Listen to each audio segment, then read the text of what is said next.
Good morning, 5th grade. Today we're going to continue reading in our novel, Esperanza Rising. Before we get started, we have a quick write. It says, describe a time when you felt self-conscious. What made you feel that way? How did you respond? And if you go down to our vocabulary words, if you're self-conscious, that means that you are really aware of yourself and you're kind of embarrassed. So you're worried about what other people might think about you. And so that matches this picture that the person is self-conscious of whatever's on their face, so they put a plastic bag over their head. They were worried about what other people might think, so they decide to cover up their face. So you need to think of a time when you felt self-conscious. Maybe when you were worried about what people might think about you. And then tell why you felt that way and how you dealt with the situation. Press pause to write down your answer and play when you're ready for the focus question. It says, how has Esperanza changed since the beginning of the text? What does her fast reveal about her as a person? And the standard that we're looking at today is being able to compare Esperanza's character from the beginning and the middle of the text. And we want to be able to explain how she's changed in 2 paragraphs. Our vocabulary words are prune, and that's when you trim, usually a plant, like a branch or stems. So this person is using shears to prune or trim the tree. The next word is vapor.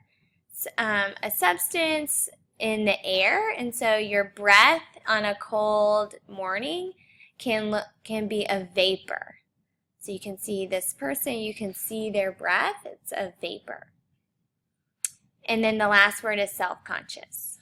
Go ahead and turn the page, and we're going to be reading from page 185 to 191 today.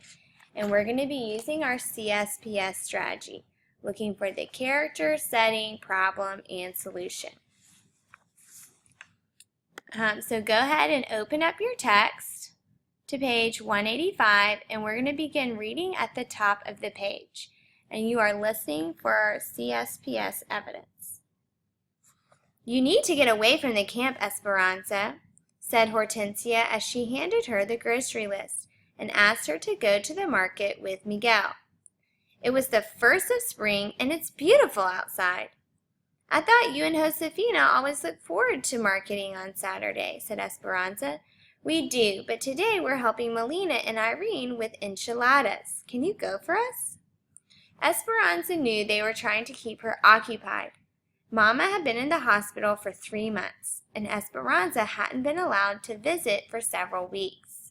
Since then, Esperanza hadn't been acting like herself.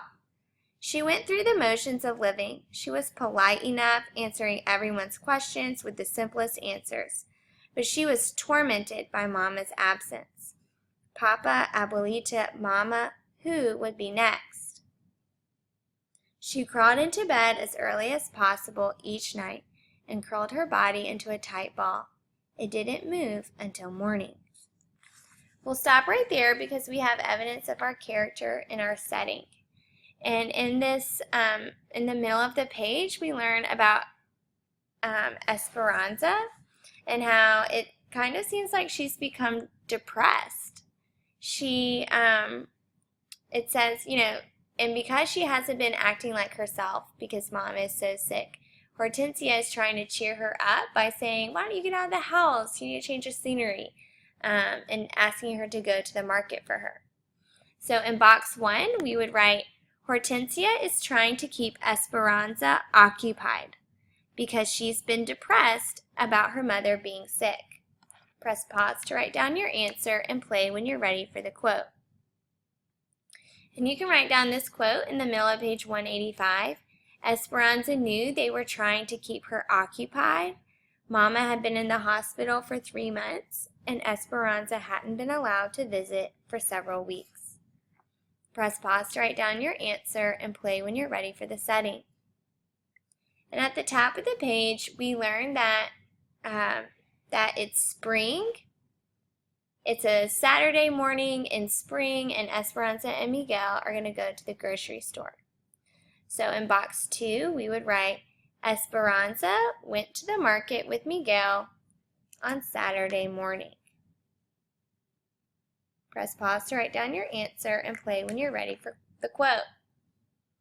And you can write down this quote at the top of the page that says, "You need to get away from the camp, Esperanza," said Hortensia, as she handed her the grocery list and asked her to go to the market with Miguel. Press pause to write down your answer and play when you're ready for the first problem. And at the bottom of the page, we learned that Esperanza hasn't been herself. She's been depressed because Mama is sick in the hospital. And so in the first part of box 3 for problem number 1, we would write, Esperanza is depressed that her mother is sick in the hospital. Press pause to write down your answer and play when you're ready to keep reading. Let's go ahead and turn the page and we'll continue reading. She knew Josefina and Hortensia were worried about her. She nodded to Hortensia, took the list, and went to find Miguel. "Be sure to tell Miguel to go to Mr. Yacota's market," Hortensia called after her. Hortensia had been right about the weather. The fog and the grayness had gone. The valley air was crisp and clean from recent rains. They drove along fields of tall, feathery asparagus plants that she would soon be packing. Citrus groves displayed their leftover fruit like decorations on Christmas trees. And even though it was still cool, there was an expectancy that Esperanza could smell, a rich, loamy odor that promised spring. "Miguel, why must we always drive so far to shop at the Japanese market when there are other stores closer to Arvin? Some of the other store owners aren't as kind to Mexicans as Mr. Yacota," said Miguel. "He stocks many of the things we need, and he treats us like people." "What do you mean?" "Esperanza, there are people here that think all Mexicans are alike. They think that we are all uneducated, dirty, poor, and unskilled. It does not occur to them that many have been trained in professions in Mexico." And we'll stop right there because it makes sense why Esperanza wouldn't realize that people treat her differently. She comes from a privileged background where she's used to people assuming things about her, like that, about her wealth. She's not used to people treating her unkindly because she's poor. And so that piece is kind of confusing to her. And on part 3, for the second problem, we would write, people in the United States treat Mexicans with prejudice. Press pause to write down your answer and play when you're ready to keep reading. We're in the second paragraph. Esperanza looked down at her clothes. She wore a shirtwaist dress that used to be Mama's, and before that, someone else's. Over the dress was a man's sweater with several buttons missing, which was also too big. She leaned up and looked in the mirror. Her face was tanned from the weeks in the fields. She had taken to wearing her hair in a long braid like Hortensia's because Mama had been right. It was more practical that way.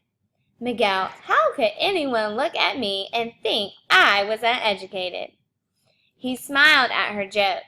"The fact remains, Esperanza, that you, for instance, have been better educated than most people's children in this country. But no one is likely to recognize that or take the time to learn it. Americans see us as one big brown group who are good for only manual labor. At this market, no one stares at us or treats us like outsiders or calls us dirty greasers. My father says that Mr. Yacota is a very smart businessman. He's getting rich on other people's bad manners." We'll stop right there because Miguel's family has found a way to respond to the prejudice of people living in the United States. And in the bottom part of box 4, we would write, Miguel's family shops at Mr. Yacota's market because Mr. Yacota treats them fairly. Press pause to write down your answer and play when you're ready to keep reading.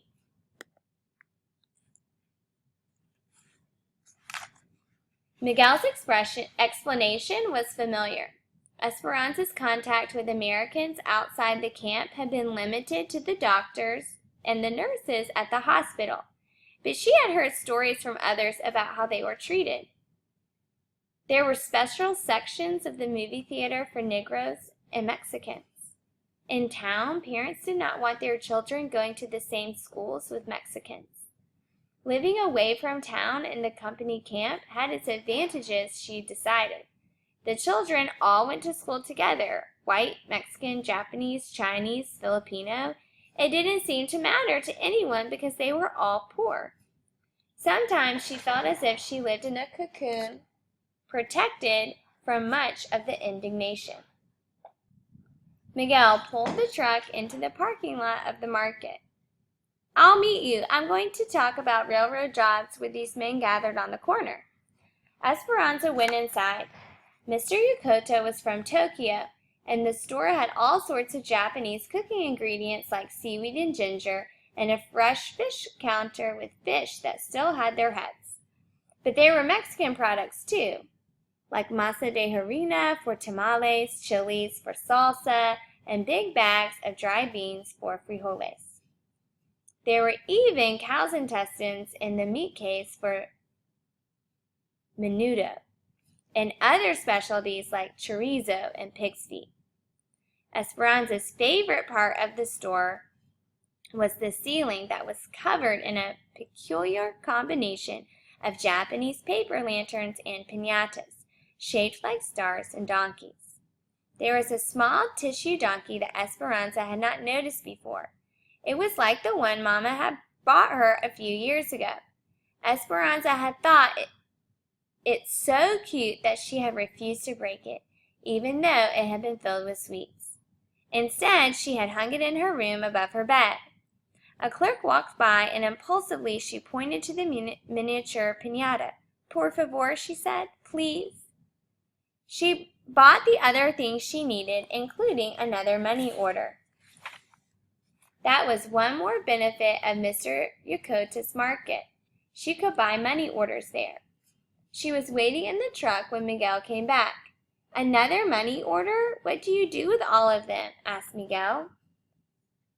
"I save them in my valise. They are for such small amounts, but altogether they will be enough to someday bring Abuelita here." "And the piñata? It's not anyone's birthday." "I bought it for Mama. I'm going to ask the nurses to put it near her bed, so she'll know that I'm thinking of her. We can stop by the hospital on the way back. Will you cut a hole in the top for me so I can put the caramels inside? The nurses can eat them." He took out his pocket knife and made an opening in the piñata. While Miguel drove, Esperanza began feeding the caramels. We'll stop right there because we have the solution to the first problem. Esperanza is depressed that her mother is sick in the hospital, but there's two things that she does to try to make herself feel better. The first thing she does is buy a money order.